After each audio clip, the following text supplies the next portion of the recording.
તમારું નામ? ગીતાબેન વિરડિયા. બરાબર. તમને શું તકલીફ હતી?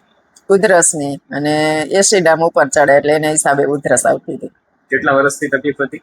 3 વર્ષથી પાકી. અને તમે આની પહેલા કેટલા ડોક્ટરોને બતાવેલું? એમ માનો ને કે કોઈ રાજકોટમાં કોઈ ડોક્ટર બાકી નહીં રાખ્યા હોય.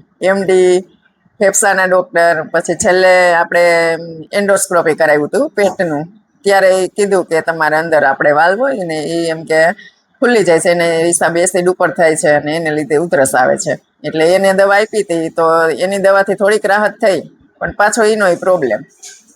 ફેર દવા પીને એટલી વાર સારું, પછી એમ કે કંઈ બહુ રિઝલ્ટ મળતું નહોતું. એટલે ઉધર બહુ જ આવ્યા જ લાગતી હતી, કશું ખાઈ શકીને એવું થાય. અને આમ ઉપર એસિડ ઉપર ચડતું હોય ને એવી રીતે થતું હોય, એટલે ઉલટી થાય. થોડાક દિવસ થાય ત્યાં ઉલટી થાય. એટલે બહુ બહુ તકલીફ થઈ ગઈ હતી. છેલ્લે વધારે તકલીફ થઈ ગઈ હતી. કેટલો ટાઈમથી આપણી દવા ચાલુ છે? 3 મહિના થયા. 3 મહિના થયા. પેલા શરૂઆતમાં તો એવું નહોતો બહુ ફેર લાગતો, પણ આ 3 મહિના થયા અત્યારે તો ઉધરસ આમ જળમૂળમાંથી ગઈ એવું લાગે છે સાવ. એક ઠપકું 15 દિવસ થયા તો મને એક ઠપકું નથી આવ્યું.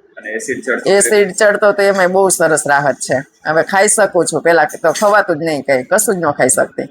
અત્યારે તો એમ કે બધું બહુ સરસ રાહત થઈ ગઈ છે. કેટલા ટકા રાહત કહેવાય તમને? 90%. એસિડમાં ઉધરસમાં તો 100% રાહત થઈ ગઈ છે. બહુ સરસ છે બધું.